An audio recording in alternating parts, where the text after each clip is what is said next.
I like both. I listen to both the soundtrack score and I listen to the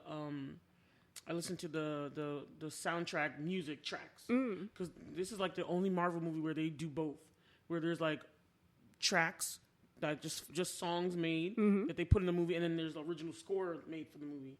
So there's 2 Black Panther Wakanda Forever albums. Okay. And I like the ones with just the songs, and not all of them are in the film, but I listened to them talking about it, and he was talking about all the different artists, and then he mentioned her name and how her voice was so unique, and he used her for this kind of song, and they wanted something kind of that inspired water. Yeah, ethereal, that inspired water, but also sounds like air, and like, it was really cool. But he said her name, and I was like, wait, I was like, is that how you say her name, Fuda Quash? Because when you look at the spelling, you're just like, I don't even know how this is supposed to make a sound. Like, I don't know, but I think she's a Mexican. I'm gonna look her up, but her voice is amazing. I love it. I like the name. When you look her up on YouTube Music, her video comes up so you can see what she looks like, and they do a translation of the words too. So what's she singing in? She's saying that you and I will like. Oh no, I mean like what language is she? Oh, it's Spanish, of course. Oh, okay. Because you know that's why they no. Taracon. They have original Mayan, Yucatan Mayan, and then they have English, and then they have Spanish songs, and then they have African languages, different ones. So there's a bunch of languages on the album. So I can't say, of course, you wouldn't know because there's a bunch of languages. Yeah, but she sings in Spanish. Yeah. Okay, cool. What's up, you guys? Hey, hey, hey. Ho, ho, ho, I should say. Ho, ho, ho, ho, ho. Merry Christmas, everybody. Merry Christmas. Y'all, we getting Christmassy. We getting festive up in this piece.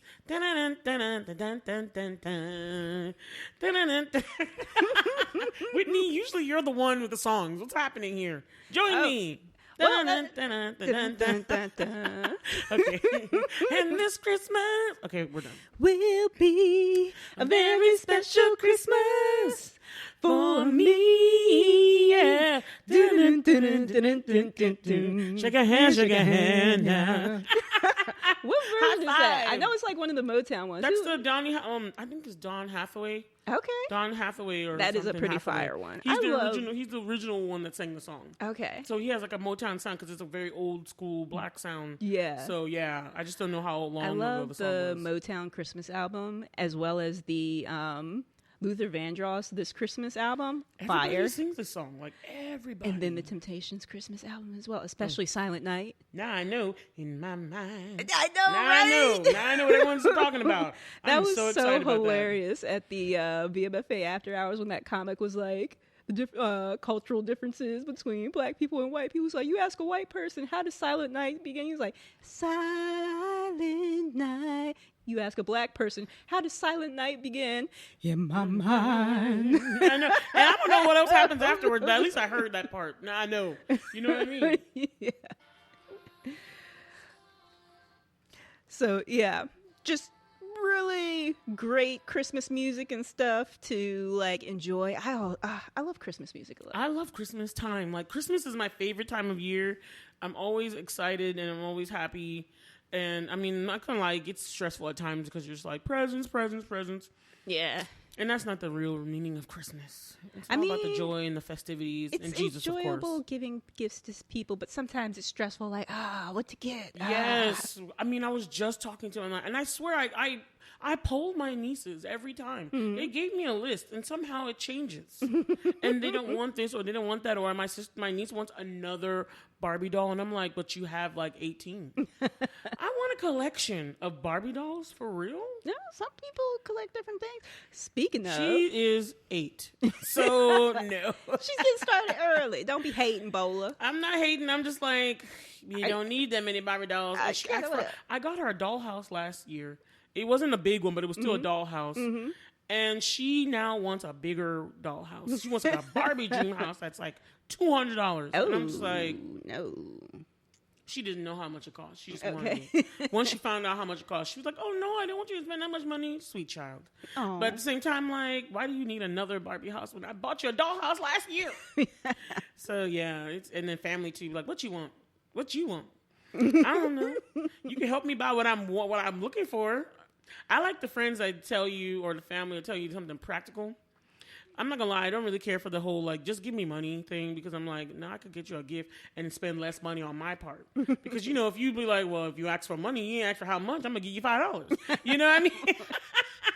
I know that's cheap, but you're just like, I don't have that much money to be giving you the money out, and I could find a gift that is, because if you're giving money as a gift, it's like you need to do like 50 or 100 or something. No, I'm not doing no $100.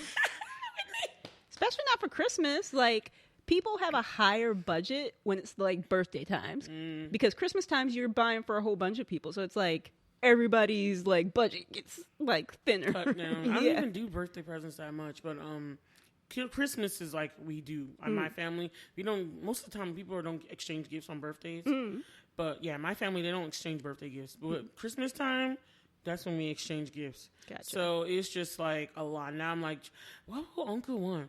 What does Auntie want? Are you coming down for Christmas this time? Because if you ain't coming down, maybe I don't have to give you something. You know what I mean? That's how I would feel. Like, if I don't see you, I don't need to get you anything. I know. And then I'm like, oh, you getting married now, so I got to get something for you and him. You know what I mean? So it's just like all that. And I'm like, oh, Christmas time. Yeah. And I love it. And then some people, I'm like, you ain't getting a gift, because I give you so much during the year. You ain't getting a gift. And then it's just that Speaking kind of, before we get too far in, y'all, today's episode, the mainstay, is Spirited. Yes, guys, we're getting Christmassy. So we're doing, of course, we always have to do, I feel like it's like a thing now. We just got to do a Christmas movie. At least one of the episodes this month in December has to be one of these Christmas movies. It does. Yes, I agree, because I love them. This was fantastical. Yes, guys, we are going to get into Spirited. And later on. By the way, I feel like at some point we should do Klaus. Oh my gosh, Klaus is another really awesome Christmas movie. Oh my God, it is. It is so fantastic, awesome. So meaningful. Yeah. It's again with the animation and making you cry. Yes. Like just eliciting tears from my ducks that I didn't ask for coming out, Right. So, but let's get into the blurred outs. Yeah. Oh, you know what? I've got a good pivot. I would like to go first this time. Yeah, I always let you go first. Do you? Yeah, I do. I'm always like, Whitney, you go.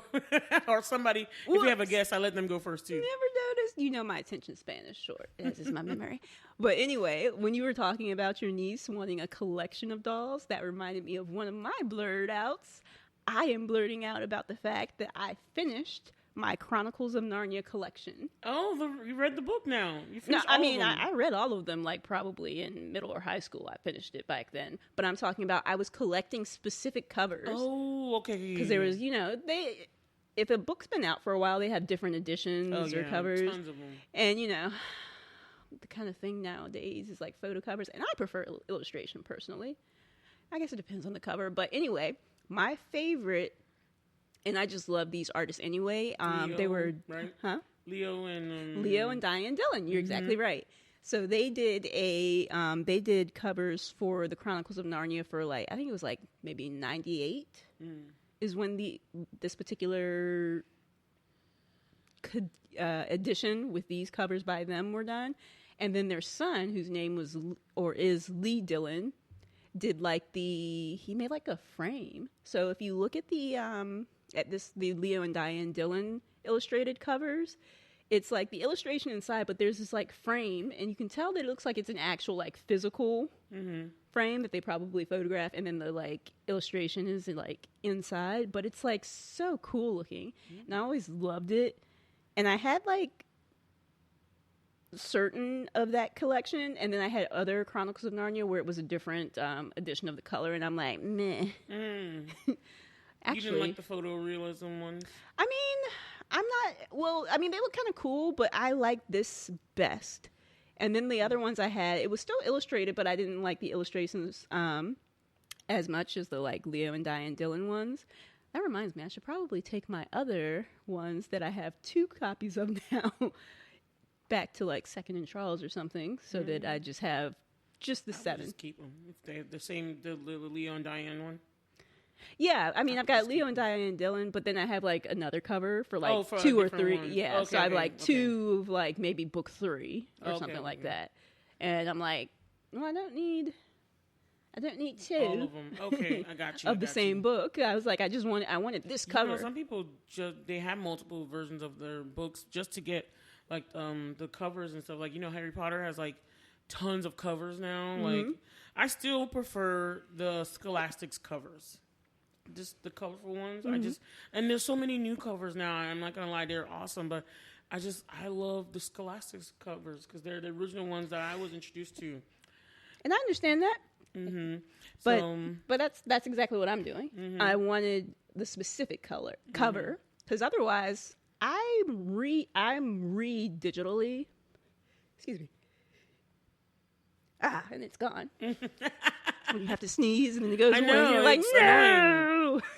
But like, I read most stuff digitally now because I like being able to have like hundreds of books right at my phone fingertips.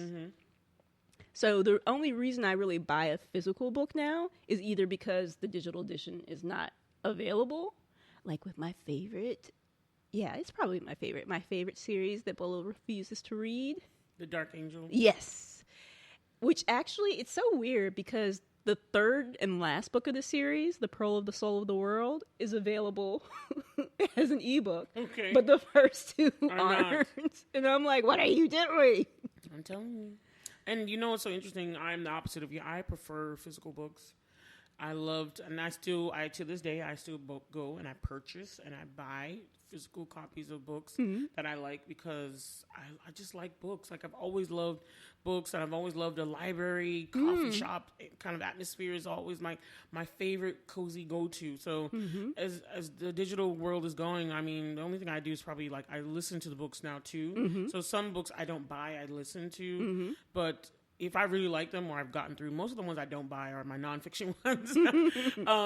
With the exception of Trevor Noah's book, because that was given to me and I was going to buy that anyway, because it's Trevor Noah. Anyway, sorry, y'all. This is just right after he left The Daily Show, so I'm still upset, but it's okay. But other than that, I just buy the books because I like to see them. I like to hold them, or I like to read along while I'm listening to them. And so... don't get me wrong, I totally understand like having them the Kindle because then you're like, space is saved, and their books are heavy once you like collect them. I was trying to move my stuff out of my room, and I was like, dang, these books are heavy. But I still I have a whole stack of new books I have on my desk, and I just love them. I love physical copies. I do love physical books. I do, but it's just it's a matter of convenience and like logistics. It's like I can't always carry I got these around with me, so I like it for the convenience. But if I really like a book, and depending on what the cover looks like, because even if I really like a book, I'm probably just going to get the digital version. But if I really like it and it's got like a really cool cover, then even though I may have the digital edition, I will buy another of the actual physical copy and I'll have to, I don't know, maybe when I finally start my personal blog, I'll like do like a photo series of my collection. That'd be nice. Because my collection of the Chronicles of Narnia, which is really cool with the covers so people can see what I'm talking about. And also there's this, and I can't even remember what the name of the book is, the book series. Remind me to show you after we're done recording, Bola, because there's two series that I remember one of them. One of them is Diadem. Oh, yeah. I was starting to, I need to finish reading that. I never finished. I thought I finished, but then like years later he had other books. I was like, I thought it was done. I remember you introducing me to that, and I was like, I need to get back into that. Because I was actually liking it. And I don't even remember the story now that you're saying it. Yeah, I would have to start all over. But that's another one where I would probably buy the ebook, but I would probably also buy like the soft cover just to continue. Because the cool thing about like Diadem is that the covers are really nice. They make that. Like almost like a what do you call it when multiple things like multiple. They all like it's like a multi-panel panels like painting, because if you put them together they like kind of bleed into each other exactly, and they make like a whole picture, which I like very much. And that was like so cool because I was like, I mean they don't tell you that, but then you just kind of happen to look and you're like, oh, now you brought that up. Now I'm like, I totally forgot about that. See, it's like you said the word Diadem and I'm like, oh, I forgot about that. And I've been looking for a new like series to get into. Yeah, and then I like books that do kind of cool stuff that I feel like maybe you can only do with a physical book. Probably not in all cases, but there was this other book that I read, and I can't remember the name. But again, with a pretty cool looking cover, but not top for me. They had like a foil type of thing, but inside they're like these different, kind of similar to Diadem. They had like different, like almost like riddles and stuff. And you would like, you know, it would be illustrated on the page. And one of them, the words were like these lines, which I've used in like a piece of my art before, where you had to tilt the book. And when you tilted it, you could see that they weren't just lines. They were actually words. Oh, that's cool. So yeah. It's like a hologram or something? No, not even a hologram. Just like they were lines, but they had like really thin things on the lines, but it just looked like lines at like if you're just front facing, but if you tilt it, you can see. Cool. I'll have to grab one and see if I can find whichever one that was. So 2 things I have to show you, Bola G. But it's just like, I love stuff like that. And that's like just one of the awesome things about just like books. Like doing stuff nerds. like that. This is y'all. This is very nerdy. But it is very nerdy. We are very nerding out, but because everyone's like, really, you got to talk about books. But no, like, we love books. I like collecting them if I'm like really into it, because I mean, I'll buy a book, yeah, for sure. But I like the collecting aspect of it. I'm not gonna interesting too, like the little subtleties, like something like that. With the words being, you think it's a frame or a line, but it's actually words. That's cool. That is really cool. And I just love stuff like that. Like, it makes me think about, like, wanting to, because I was thinking to myself, I was like, I want to make my own stuff, like IP, intellectual property. But I'm not an author the way Bola is. So I'm like, at the most, they would be, like, short blurbs. I wouldn't have, like, a sprawling universe like you. But at first I thought I would want to create like a graphic novel, but I'm like, nah, that's too much illustration. It's like, I think it would be, my preference would be to do something almost like the Chronicles of Narnia, or like the book that has like little riddle things where it's like, there's not like a whole bunch, but there are certain ones that like enhance. So you want to make a world like Chronicles of Narnia? I don't know if I want to make a world, but they would probably be more like short stories. Okay. But like have illustrations to go along with them, but it's not like a completely illustrated, so it's not a graphic novel. But I do want illustrations to enhance the story, but not like every single thing. So maybe like you need like maybe like a webtoon or something. But a webtoon is still like lots of illustration though, because I'm not thinking picture blog. Blog with like, then you can like, you draw the pictures and then you can have like text underneath and it's like a that's good, yeah, because I want, but then it can be short, and I don't have to have too many illustrations because, you know, art takes a long time. Story does too, but like either way, like I want to be able to do as many as I want. And with a graphic novel, it's like you can't do as many as you want, you need a whole bunch. Yeah.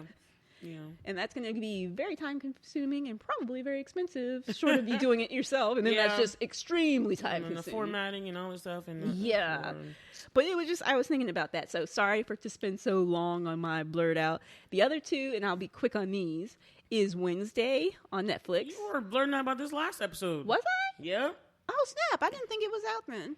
Okay, I'm not going to lie. I am going to start it because my nieces have already started, but I just don't have time. It's so good. You will enjoy it. And there's so much on YouTube with like the dance that she does, or maybe it's just because I keep looking it up. I've been seeing so much about that little dance. That dance is fire, and it's the fact that Jenna Ortega actually choreographed it herself, I'm like, it's girl, a you're super good. Awkward dance too, but it's so cool looking. It is, but at the same time, it's like this is kind of fire. It's like fire. I don't know, but I was like, this thought is it was quirky. Fire. I was like, this is really cool. I'm gonna have to see the context because I was like, why is she dancing this way and by herself? Because like, she's just a very awkward, weird person. Yeah, that's just who she is. That's Wednesday's version of dancing. The fact that if she's gonna dance at all, I was like, yeah, I believe this is her how she would dance. Yeah, Wednesday, this is her dancing. Yeah. And then my last Blerd Out. Sorry for taking up so much time, peeps. I got really down the rabbit hole on books. Is Upload on Prime Video. Yeah, you said that. And it was just really cool. I finished the first and second seasons. They've only got 2 seasons so far. But it was just really cool. It's kind of funny, and it also it reminds me slightly of kind of like Westworld or Altered Carbon, not in the seriousness of their kind of tone, but just in kind of the themes they're exploring, like consciousness and stuff. Because it's about like And by the way, peeps, Wednesday is about Wednesday Addams, as in the Addams family, just in case people didn't have the context for that. I just assumed that everyone had kind of heard.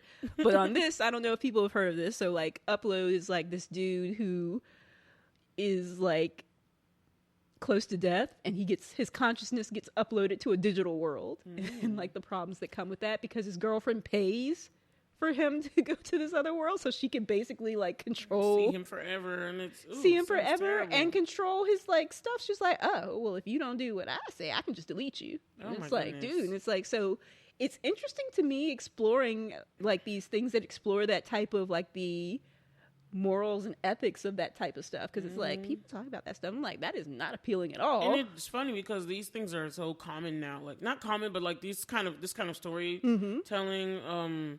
I just feel like, I mean, what do I want to say? I don't know what the genre is for these. I don't know if they're all just black. I would call it Afrofuturism, but it's not all Afrofuturism. So it's like, because time in a needle in the time stack kind of sounds like something like this.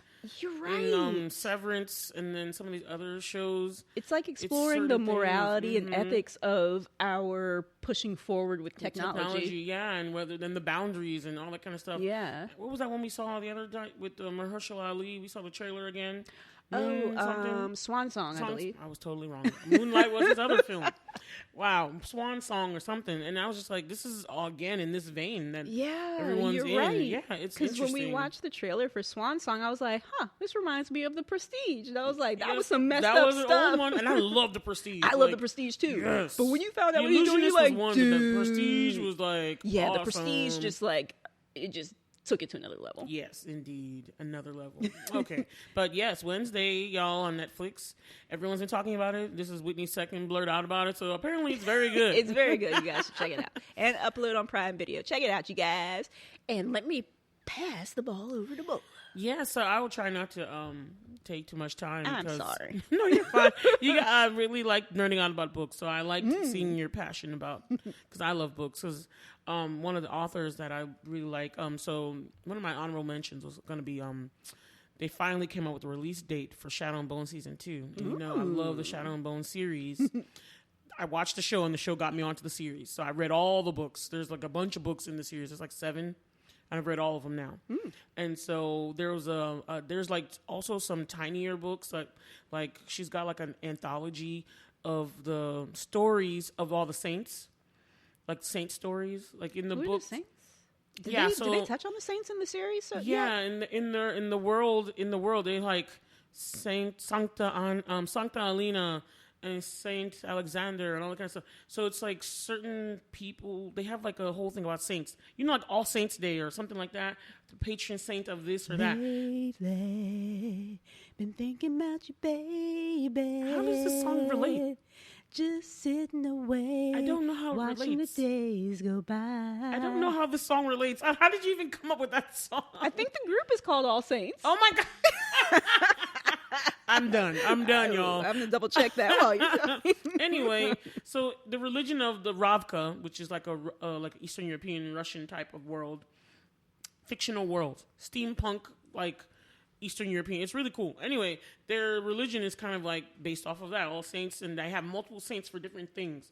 So like Alina ends up being people think she's the sun saint that was meant to save them. So she's like the saint of the sun and light, and she has she has a whole anthology. So she made all the saints that they do have. She made the stories for why they became a saint. It's very interesting. You've got to read the books because it's almost like they're not really saints. They're just people that had powers, like the summoners and all that kind of stuff. But then it's like they turned them into the Grisha.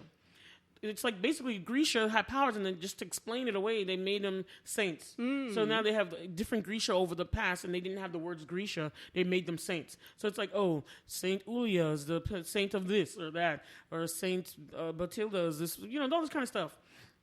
And so the Darkling, of course, is weird and bad, but she has a book series, and she makes little side stories about all this stuff. So part of the anthology of the different books, she made like a backstory about the Darkling, who's like the main baddie in the movie and the series and the books.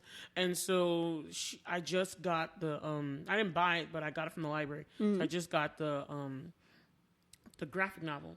So I read the short story already, but now she made it into a graphic novel. And Ben Barnes gets to he does the voiceover work for it. So I was like, I gotta listen. So I bought that on Audible so I could watch and listen together and see. So I don't blame you. I love blerding out about books and all that kind of stuff. Like I loves it. Oh, but I'm actually blerding out about, that was my honorable mention. I'm actually blerding out about royalty right now. Here's why, y'all. And so I watched the 5th season of The Crown. I loved it because we're getting into the stuff that I was alive for, which is the Diana saga and what happened, the issue between Charles and her and all that kind of stuff. And then after I watched, and it was a really great series, like one thing that The Crown does really well is like, I love their storytelling, the way that they will set up the show. Like they'll maybe like, I'll just take an example. One episode was about the Queen's relation to the Romanovs that died. Because, all the European royals all intermingled and married. And I really do think the Queen actually married one of her cousins. Actually, Philip was probably one of her cousins. Because they were both related to the Romanovs on different sides. She was related to Nikolai, and her husband, Philip, was related to the wife. And so it was so interesting. And they were talking about, so they actually like showed a scene of what happened to the royals and how they were assassinated, right? And then they connected it and tied it all to this incident that came back up in the Queen's actual life. And how her husband's DNA helped them discover the bones and the remains of the Romanovs. It was very interesting. But it's like they take all that stuff and they mingle it in, they weave it in the stories, and some of it's like, of course, artistic license, but a lot of it is based off of what really happened in their lives.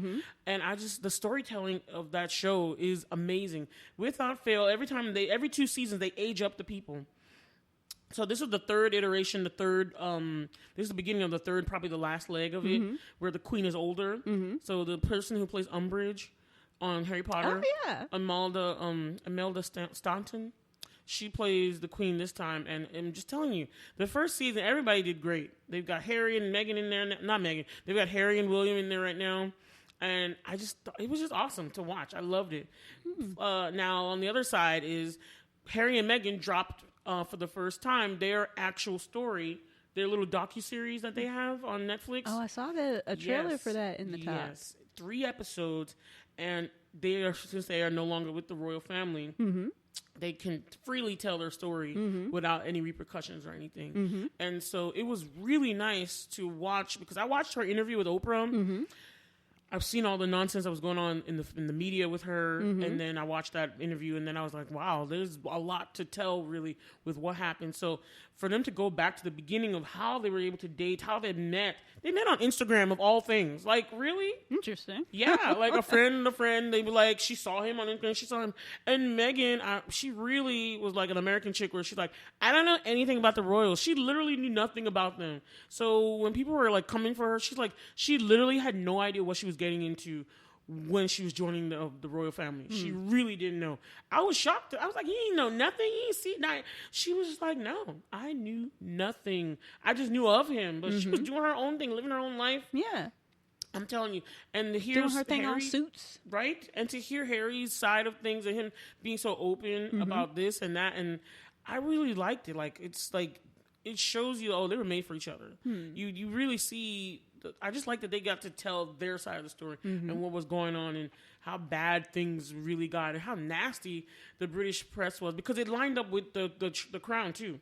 I watched that, and then I finished this, and then back to back, and I was like, wow, I saw the British tabloids be so evil to the other royals in the Crown series. And I see it's true. You know what I mean? It's like, oh yeah, this is correct, because I'm seeing it in Meghan's life now too.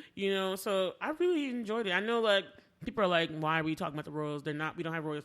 This is like the only royals I care about.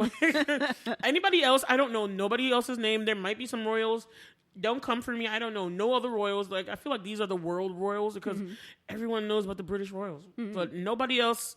If there are some in Japan and Norway and all these other places, I don't know. I don't know nothing about them, but I do know something about these English royals. I don't know why, but I love the stories.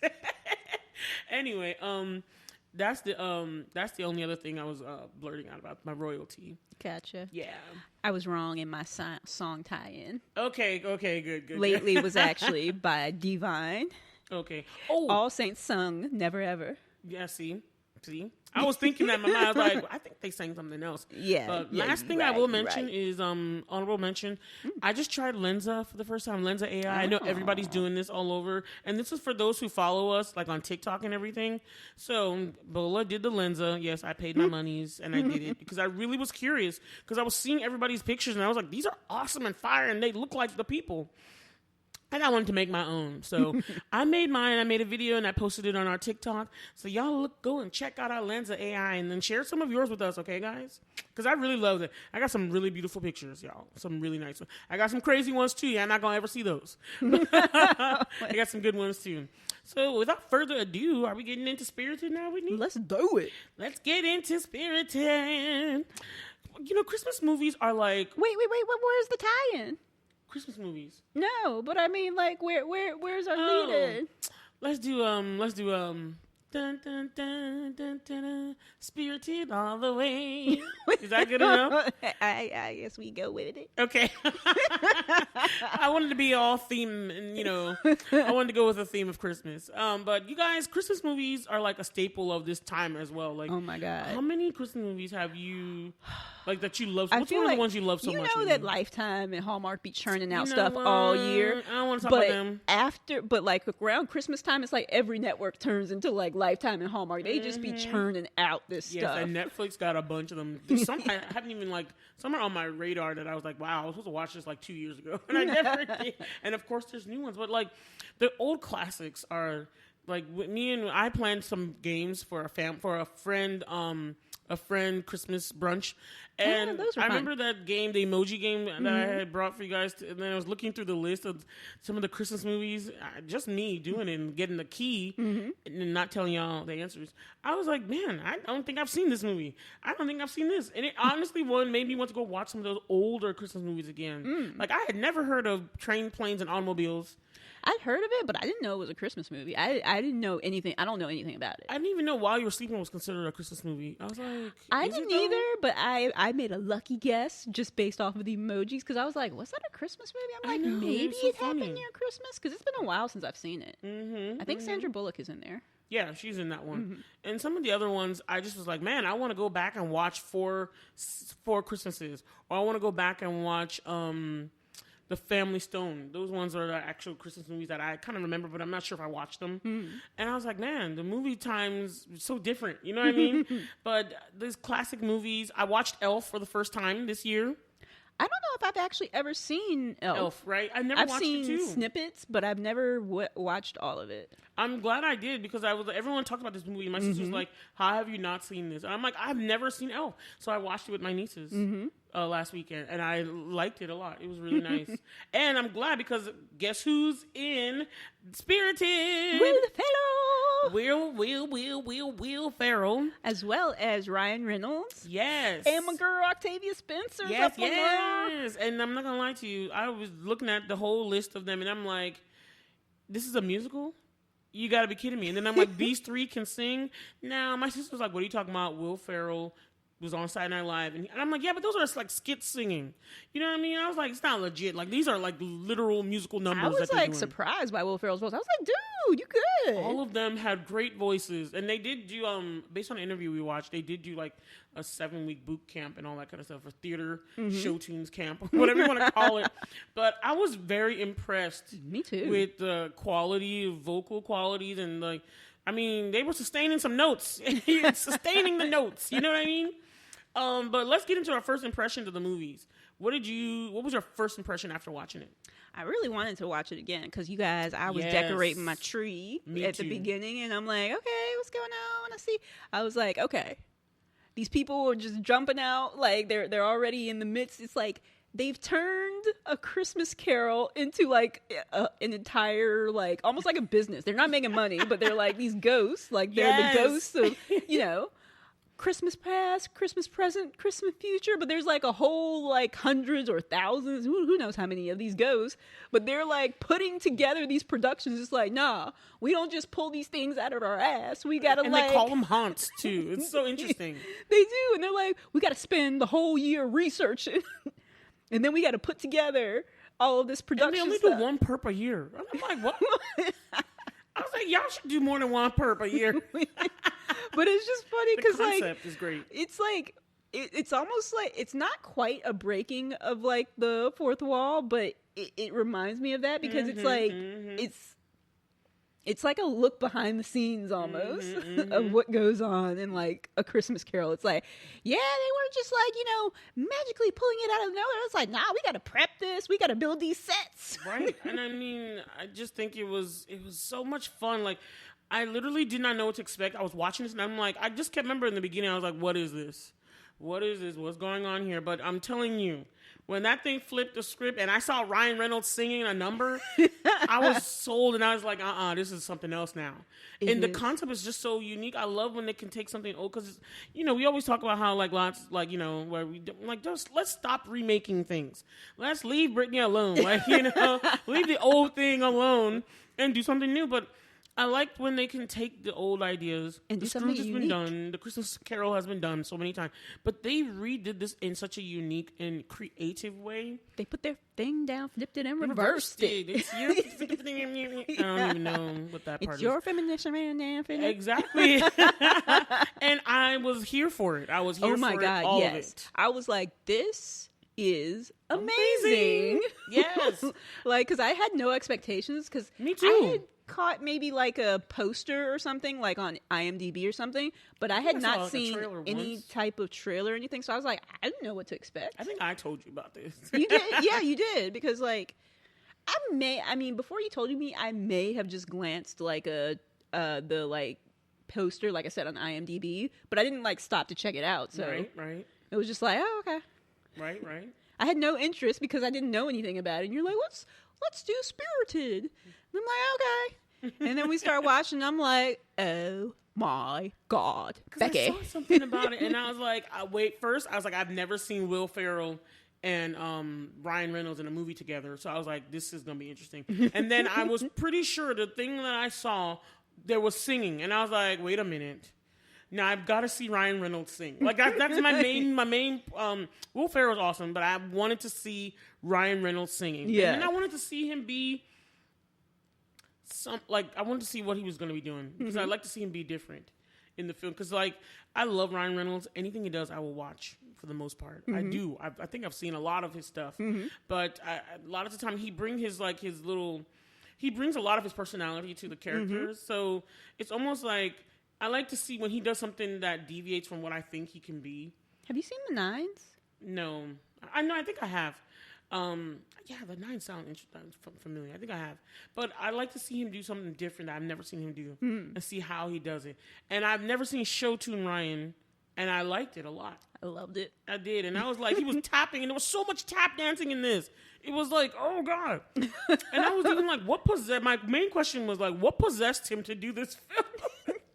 Because it was fun. I was like, if I saw this, I'd be like, this looks like so much freaking fun. Like, yes. It does. It was. And I loved my girl, Octavia Spencer, my black girl, Magic, my plus size beauty, getting some action. Her and Will was getting it. I was like, you get yourself a little white boyfriend that used to be dead and is no longer dead. You do that. You know, you do that. You see him for some reason because you got black girl magic on you. That was my reasoning because I was like, how can she see him when he's supposed to be a spirit? Like, it was so weird. And I love that they didn't really explain it. I just was like, they'd never explained how she could see him. I just love that Will Ferrell fell in love with her automatically. I was just like, yes. It was just a great film.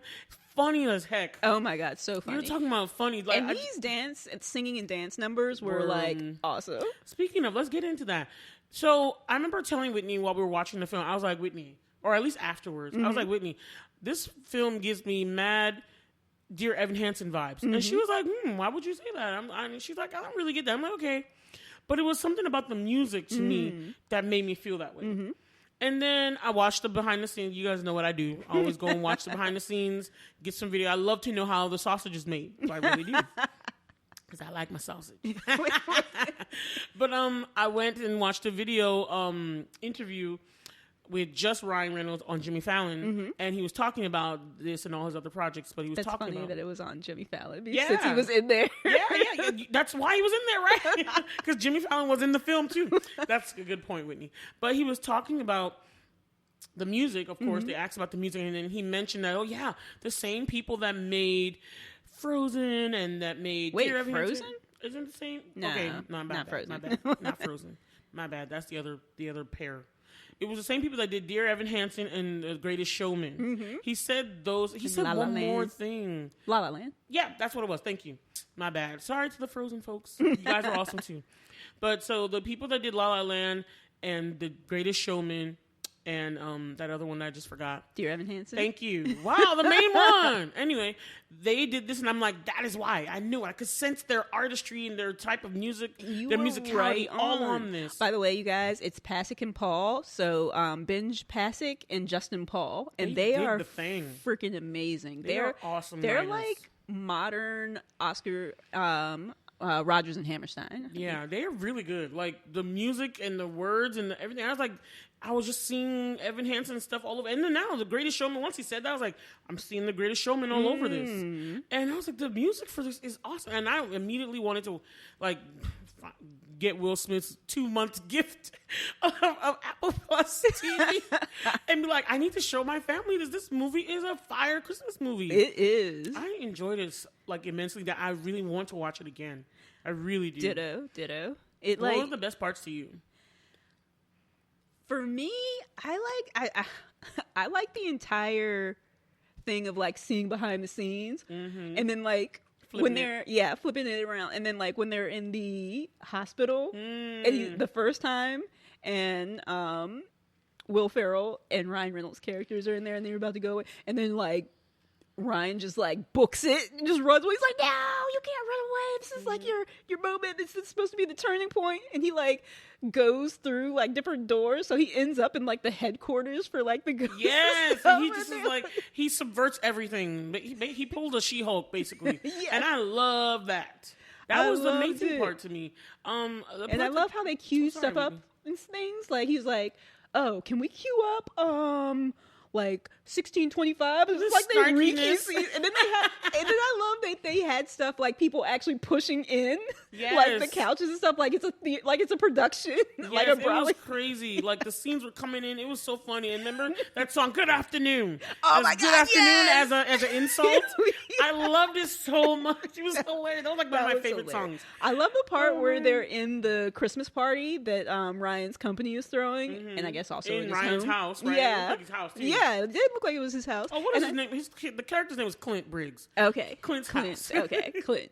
And then I love how the transition, he zooms up into the air and they're both up and it's zzz, and then they come back down and they're in the same place and Clint's we were already here. You didn't need to do this transition. There's so many of those little fun nuggets of they modernized the story. I love the modern take because they included Clint's whole thing is that he's supposed to be an unredeemable. He's supposed to be someone that he can't change no matter what you show him. And I love the way Ryan put it on Jimmy Fallon. He's like he loves that he's the modern day Scrooge, but he's basically just a Twitter troll. That's what he is, because he comes in and he just divides people for his own purposes, and he makes money off of that. Yeah. And I guess he's a spin doctor PR person. And I was he's terrible, actually. And he's so super selfish, and he really has a lot of character flaws. But I like that this film, no matter which way you spin it or which way you're not expecting what ends up happening. Yeah. You're okay, it's going to go like this. And you're whoa, that's different. And you're okay, it's going to go like this. And you're oh, that happened. And in the end, you're just wow. Yeah, I love that. They subverted everything. And you, like Bola said, you do not see it coming. It's because stories have a certain way that they tend to go, And then the kind of twist that you find out that Will Ferrell's that Will Ferrell's character, the ghost of Christmas present, is actually Scrooge. The original Ebenezer Scrooge. He was like, he was unredeemable. I was the only other unredeemable. I was the only time that they actually came and did all of the stuff, and I was redeemed. He was like, but then he's got all this angst because he died like 3 weeks later. Oh my gosh! And he's like, would I have stayed redeemed? He's like, I don't know. And then we doing spoilers, right? Yeah. So y'all know that this is always full of spoilers. So what I liked about that is that it was funny because Clint Briggs, Ryan Reynolds' character, was the whole time. It was so weird because it's like Will Ferrell's character, Ebenezer Roberto, because that was the name he gave him. So I thought his name was Roberto the whole time until they showed us that he was Ebenezer Scrooge, the real one. So the modern day Scrooge, he's supposed to be that one. He's supposed to be the one to change, but like the whole time he's like upending his own haunts, like his own like transformation thing. He's like changing everything. And he keeps turning it on Scrooge. And he's like, well, what about you? What about you? And then Will Ferrell's character's like, it's not about me. But then it becomes about him. Yeah. And then they're both changed. And then I liked how Clint's like, he was like, I'm not going to change. I'm not going to change. Even till the very end, he was like, I'm not going to change. But because of this friendship he developed with Ebenezer Scrooge. The bros. He did something very unselfish. Very unselfish. And then when our dude was about to die, after he came back to life to live as a human being, our dude was about to get hit by a bus, but he pushed him out of the way. And, time stopped, and we were just like, oh, yeah, he changed. And then you get the whole production because it's like every time they successfully change someone, they do a whole production and everybody's there. And then you think, yeah. But then they did something so surprising. They let my dude stay dead. I was like, what? I thought he was going to come back to life and then just be like, I thought he's back. No, they faked us out, y'all. Because when he's like, ooh, that hurt. And you just like, but why am I seeing... I was like, wait a minute, why am I seeing the pants still? And then you're like, oh, you dead. You dead, dude. And you just, like, he just changed and he just died a day later. Like, come on. Like, it was crazy. Not even a day, like minutes later. Yes, it was. It's like literal minutes. At least Scrooge got 3 months. You know what I mean? Actually, it wasn't even minutes. It was like the exact moment he changed. Oh, my gosh. Because the change was him saving him. So, like, there was no time. And then I also like that he decided to take over Ebenezer Scrooge's job. And then he like did all this modern day stuff. He was like, let's go to self-care. Let's like, so you see all the modern conventions. He's like, we're not doing one person. It's like, nah, dude, we're doing multiple people a year. We're going to change the whole world. I'm like, oh, I love that change happened. That he became the troll that didn't give a damn about nobody. And used his powers for good now, because it's like he knows how to use all this stuff. Because like that's what he did in his life was he took information and like used it to make people to do some bad stuff. And he's like, all right, now we're gonna take this research that I'm so good at doing, and we're gonna use it to change these people. And then he got together with Christmas Christmas Past. I was like, how is this happening? Oh, speaking of, that was one of my favorite scenes because Ghost of Christmas Past is like the first ghost, and she goes with her. She's like, and like two of the ghosts are like, oh, he's so hot. And then she comes back and like Ghost of Christmas Present, Will Ferrell's character is like waiting and everything for his turn to be, and she's like, yeah, so I'm gonna need you to go and do the review of the past. He's like, what are you talking about? She's like, yeah, so we kind of banged. Yeah. It's like, and then I'm like, in my mind, I'm like, he banged a ghost that was supposed to come there and save him and change his life, and she just ended up screwing him and like, I'm gonna leave. I'm gonna let y'all handle this. I was like, what? I mean, Ryan Reynolds is very hot. He is very hot. I was just like, really? This is how this film is going. That's what I'm saying. There were so many points and moments in this film where you're just like, wow. That you have to think about. It's just the audacity. This film has so much audacity, and I loved it. But that comes with Ryan Reynolds. He has such audacity as a character, as a person. And I love how much and I love how like the boss of like the whole operation with the ghost is like his whole like all his operations has like the singing and dancing. But every time somebody starts, he's like, "Do we have to?" Yes, you have to have that one. I love that. I love that. You have to have that one person that's like, "No, we don't need a song." Like I remember talking about Disenchanted. I watched Enchanted, excuse me. And there was, you know how Giselle's like constantly singing. Like every little thing is like a song. And I love how when they grew up, everybody grew up. The girl Morgan got older and she'd just be like, this is not the time to sing. Like, you don't need a song about everything. And I just love that there was that one character who was like, no, we don't need this singing and then this singing. So you have to have one in there for the whole thing. And I love, I was a little upset at one point in the movie. I was upset when Marley was doing his song because his song was fire, and then Clint stops him. He's like, I've got some questions. I'm like, no, this song is fire. Let him finish the freaking production before you ask your questions. Save your questions till the end. Yes, it is hilarious. Oh my God. I'm totally going to watch this film again with my family. It was fun, like a fun ride. This is the kind of Christmas film I'm like, this should have been in theaters. Like, it would have gone off so well in theaters. Like, even though if streaming wasn't so big, like this would have made a lot of money because people would have been like, "Oh, this is good. This is actually good." You know awesome. How like The Greatest Showman like crept up on folks? People were not about it until they watched it and were like, "Yo, this is fire!" And I'm like, "That's exactly how this film is." This film creeps up on you. At first, you're just watching, you're just like, "What the hell is this?" And then you get in and you're like, "Oh my God, this film is awesome." Awesome. I loved it, and I loved the dancing. There were so many dancers.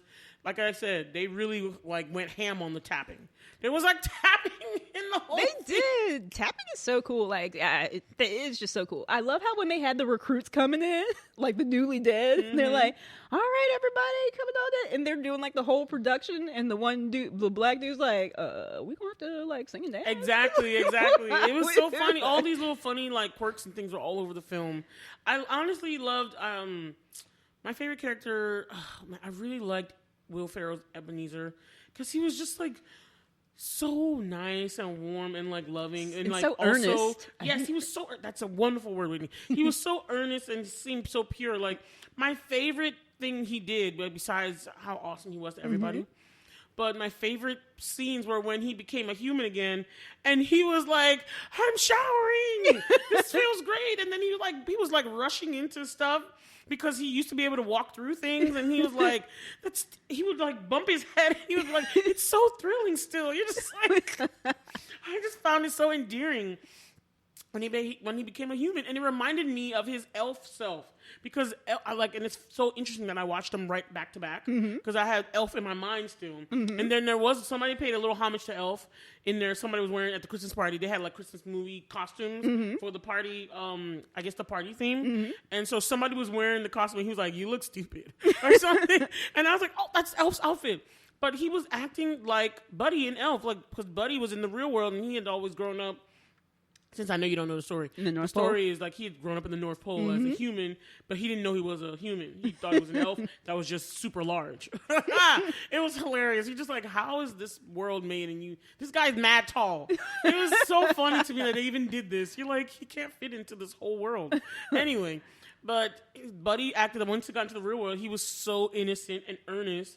And like, he just didn't get stuff. Like, he liked the girl in the story called Jovi. He liked her singing. And the girl was singing in the bathroom at work. And it's very inappropriate for a man to be singing in the bathroom with her. But he was there. Not because he was thinking of pervy stuff. He was just there. And he's like, "I heard you singing. You have the beautifulest voice ever." And I was like, this would not fly. But because he's so innocent. And I just saw a little spark of that in Ebenezer, in Will Ferrell's Ebenezer / Roberto. I like Roberto. Oh no! Don't call my name. Alejandro. Oh, that's the one I did. How did you know? High five with me. How did you know? I was just thinking. I was like, wait, her song is not Roberto. It's Alejandro. But don't I just call thought, my name. Don't call my name. Hi, Fernando. So she did have other people's names in there. Yeah, Alejandro, Roberto, Fernando. Don't call me, babe. Anyway, sorry, y'all. Let me go back on point. But that was one of my favorite. He's one of my favorite characters. It was, but oh my God, I just thought of another my favorite scenes in there when because Tracy Morgan is the voice of the ghost of Christmas Future. And all he does is point. Oh my God. So yeah, all he does is point. He never speaks when he's actually doing a haunt until like he haunts Clint. But when he finally comes for Clint, he like comes out of the elevator and he like points at Clint, and Clint like ducks behind this woman, and he's like pointing at the woman like you need to get her, like her, and he's like, and then like Ghost of Christmas Future, he shakes his head like no, and then he ducks behind this other dude dressed up like Ebenezer Scrooge from the movie, and he's like, yeah, and he's like, no, he's like, come on, yeah, like, this is obvious. It was hilarious. And then I love the part where he's just like, of course, because Clint's character is that he just blows everything up. He's like, nah. He's so resistant to the change that they're trying to do. He's changing other people. That's how good he is at spinning things. And he just turns over. He even gets Christmas Future to talk. And then he was like trying to slam him down. He's like, you just been Christmas Carol, bitch.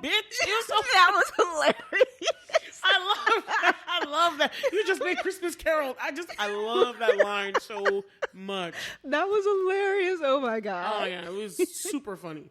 Super funny. And of course, Tracy Morgan was like the best person to play because you just see a disembodied voice. It's like a really disembodied voice because you can't really see anything. You're just like a skeleton. You're like, how is he even that tall? Like Tracy Morgan's not even that tall. And I love how at the end they showed like they had people. like yeah. But I just thought it was funny because you're just like this thing you would never expect Tracy Morgan's voice to come out. And I think that was an awesome choice by the makers, the writers, the casting directors. I was like, that was funny within itself. Yes. Because I recognized his voice immediately. I was like, is that Tracy Morgan? I was like, oh, this movie's going to be funny. That's what I said. Oh, my gosh. I just thought of like the, near the beginning when Christmas Past was talking to one of the other ghosts. And she like starts talking to him, and he's like, blah, blah, blah. And I think somebody interrupts, and he was like, well, you're kind of the one who started this conversation. And then she's like, says something, and I forgot exactly what she said, but it was kind of inappropriate. He's like, aren't you HR? Yeah, right? Because she was talking about doing him so bad. It was funny. And she's like, I'm not. I love the girl, the Indian girl. She did great. She played I think her name was Anita or Sunita. I feel bad. I should get it right. Oh, you talking about the actress? Yeah, yeah. Oh, okay, gotcha. Yeah, I don't know if I've seen her in anything before this. I have. I've seen her before. I thought she was British at first, but she's not. Okay. But yeah, she was funny as Ghost of Christmas Past. And I love how they actually got together in the end. Yeah, it worked. It just like, this movie had so many things. There was a little bit of romance. It was so much humor. And then, of course, the musical aspects and like, it's just so many things in one little movie. I was digging it so bad. Me too. Loved it. I was digging it. I don't have anything bad to say about it, honestly. I don't either. I was trying to find some cons, but I was just like, I just kind of want to watch it again. Like, that's it. I wanted to watch it again. Thought it was fire. I thought it was fire. I thought it was hilarious. To see these two guys, and they're just like, you know, like the picture shows them like doing the dance stance, and you're just like, this works. This is exactly what this film is about. It's hilarity, it's curiosity, and you're just like, I'm going to look at this, though. Mm-hmm. And it's holiday festive season, so I loved it. Oh, my gosh. Before we go off, tell them what's one of your favorite Christmas movies. Ooh. That's actually really difficult for me to think of. Okay. I have one that I never get sick of every year, and that's A Christmas Story. With the leg. Yeah, I do not get tired of that movie. It's just so funny. But then I think of like the claymation stuff. I really like Santa Claus is Coming to Town because I like the song they sing when the Ice King like starts walking. And they're like, put one foot in front of the other, and soon you'll be walking across the floor. Put one foot in front of the other, and soon you'll be walking out the door. Yes, I do love the claymation ones. They're so nice. I can't get my nieces to watch any of them. They won't. I can't get them to do that. I'm going to try this year to see, but it's like, it's so old. I don't know if they would like it. Like, they just, all the stuff we used to love, I can't get them to watch. But anyway, that's a bummer. I would say, one of the things I would have to say that I liked this year, I watched, the Guardians of the Galaxy Christmas special, and I'm not gonna lie, it was very cute. Aww. It's a nice little special. It's Christmas. Don't expect too much. It's not doing a lot. It's not like, oh my God, no. It's really just some nice little short, as in 45 minutes. But I love the whole thing that Mantis and Drax just gets to do more. Like, you really, that's the main two you see a lot in this film. And then, like, Drax is all over there, and then Mantis she was just controlling stuff. But you see their like kind of like weird friendship where they kind of hate each other, but they are also working together. And they just try to do something nice for Quill for Christmas. And it was just a cool little short. I loved it. I was like, this is a really nice Marvel Christmas, because they don't have any Marvel Christmas movies except for Hawkeye. So it's not a movie, but it's a series. Hawkeye series was in Christmas time. Yeah. But I just thought it was nice that they tried to do something like that. It was nice. But my favorite Christmas film, of course, I love Love Actually. Love Actually is very nice. Other ones I loved. I do like their claymation ones. I really do. I love the Charlie Brown Christmas. I don't know why I love watching Charlie Brown during these seasons. Thanksgiving, Christmas, I love watching Charlie Brown. I don't know why. And it's like, people are like, why? But I'm like, something about it in my childhood. I was just like, I love it. I love it. Right? And then certain shows have like Christmas specials and stuff. And I'm looking forward to watching some of the new ones. The new things that are coming out, like new movies that are coming out for Christmas time. So I'm looking forward to that. So yeah, there's a bunch of them. There's a bunch. I really liked Elf, so now I like Elf. You know what I mean? I've got to watch Elf. You know what? I always really enjoyed the Santa Claus. Yeah, the Tim Allen movie. Yeah, yes, I really liked that movie. And I loved Klaus, as we mentioned earlier. Oh my God, yes, Klaus. Was a fire Christmas movie. Oh, Klaus, so good. So good. So heartwarming. All right, so are we ready to rate? Let's do it. Let's do this. Get to the chopper. I actually get that from a DBSK song, which is like an old K-pop band. They say, get to the chopper? No, they say, let's do this in one of their songs. Oh. And then they drop the cream. Oh. Oh, yes. Oh. That was like, oh.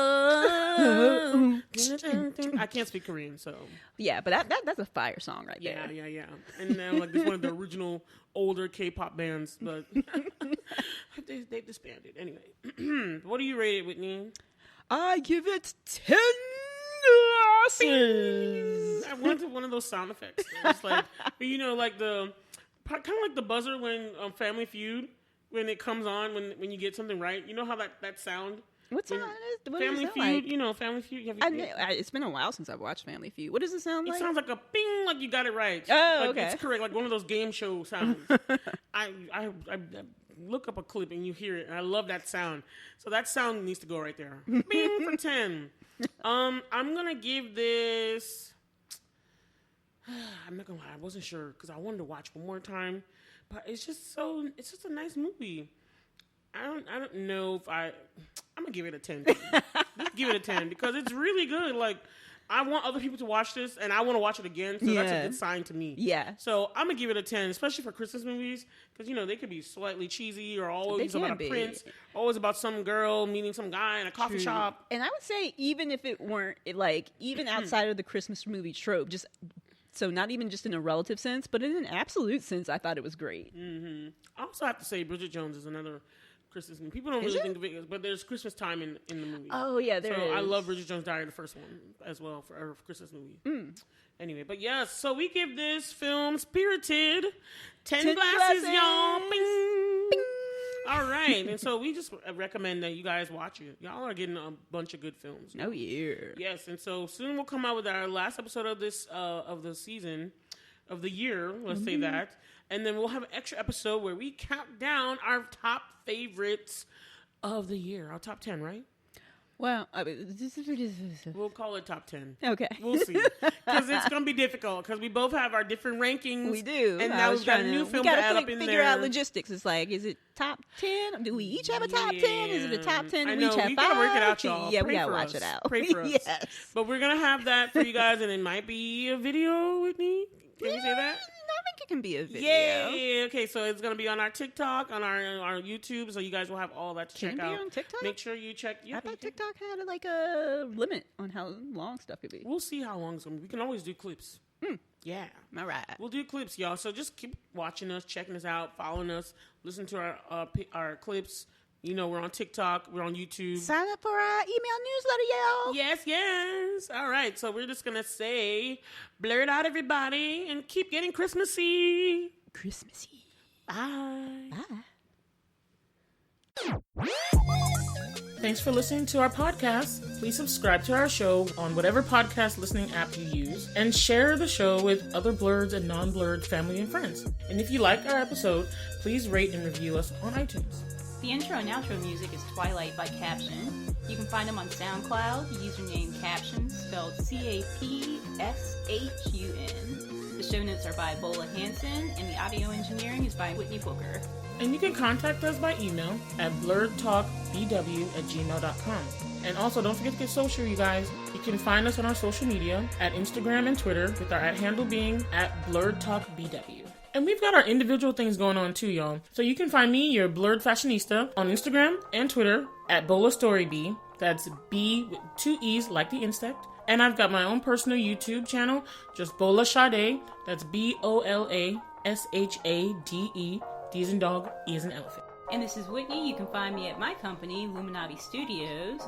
The email address is wit@luminavi.com. That's WHIT@LUMENAVI.com. You can also find me on Twitter at Luminavi Studios.